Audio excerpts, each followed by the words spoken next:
Today we are tackling output prices and efficiency of perfect competition, monopoly, monopolistic characteristics, monopolistic competition, oligopolistic competition.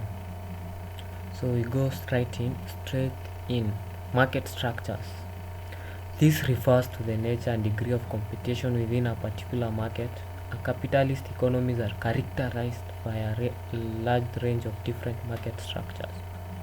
These include the following. So the first one that we are going to be dealing with is perfect competition. So the model of perfect competition describes a market situation in which there are, from one, many buyers and sellers to the extent that the supply of one firm makes a very insignificant contribution on the total supply. Both the sellers and buyers take the price as given. So Roman 2, the product sold is homogeneous so that a consumer is indifferent as to whom to buy from. Roman 3, there is free entry into the industry and exit out of the industry. Roman 4, each firm aims at maximizing profit.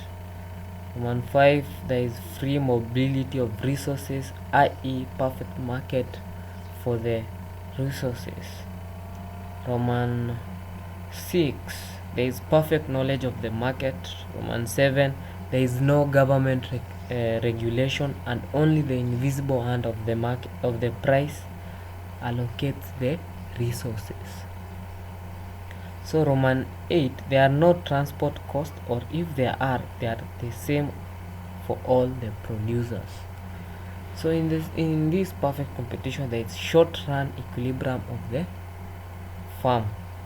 A firm is in equilibrium when it is maximizing its profits and can't make bigger profit by altering the price and output level for its product or services.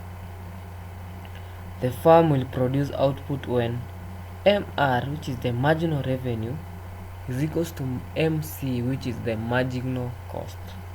So hence the firm will make a supernormal profit. In the short run, however, the firm does not necessarily need to make profit or cover all its costs. It may only need to cover total variable costs. The firm short run supply curve will be represented by the part of the marginal cost curve that lie above the AVC, which is the average cost, AVC. So we move to normal and supernormal profit. So normal profit refers to the payment necessary to keep an entrepreneur in a particular line of production. Since it represents the opportunity cost of risk capital to the business, it is treated as part of the firm's fixed cost, which have to be paid if the firm is first to come into existence and then survive in the long run.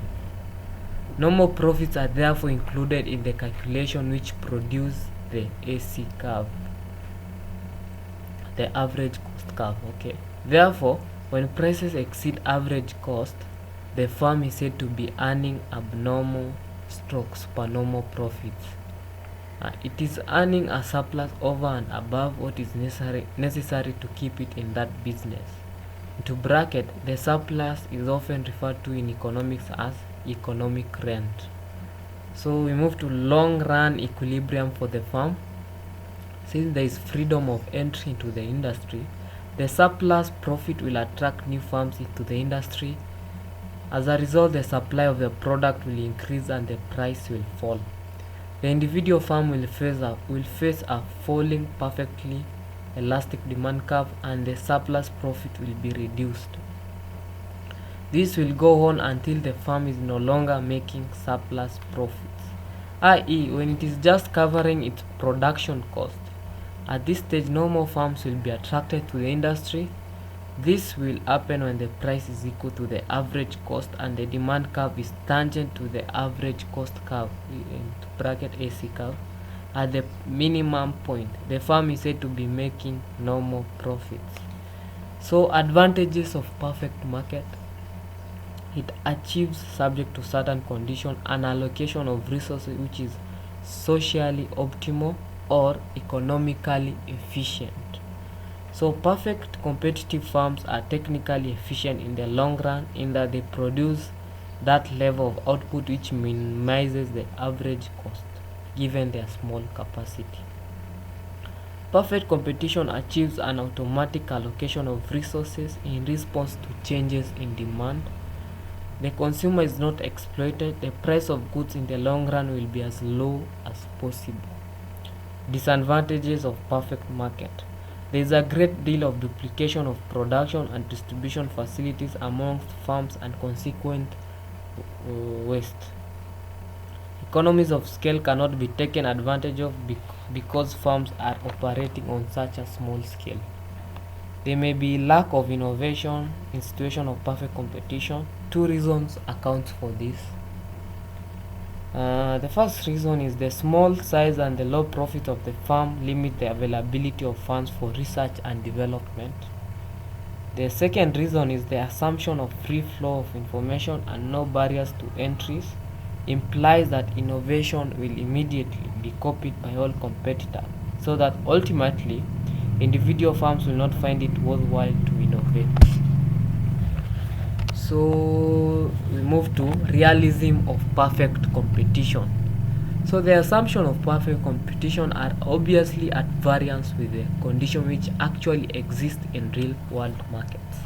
Some market approximately conform to individual assumption, e.g. stock exchange. However, no market exactly conforms to the assumption of this model, with peasant agriculture probably the nearest to the mark. We however study the model of perfect competition to enable us to see how competition operates in the real world situation within a highly simplified model. The advantages features of perfect competition which the government may wish to encourage to real world markets. The disadvantages features of perfect competition which the government may wish to avoid, and a standard against which to hold the degree of competition prevailing in a given market. For students attempting a serious study of economics, a study of the perfect market is essential since no understanding of the literature of microeconomics over the century can be achieved without it. On rather more mundane level, students will find themselves confronted with questions on perfect competition in examinations. So I'm Kelvin Getuma. Please like, subscribe, and comment. Let us meet in the next episode. Adios.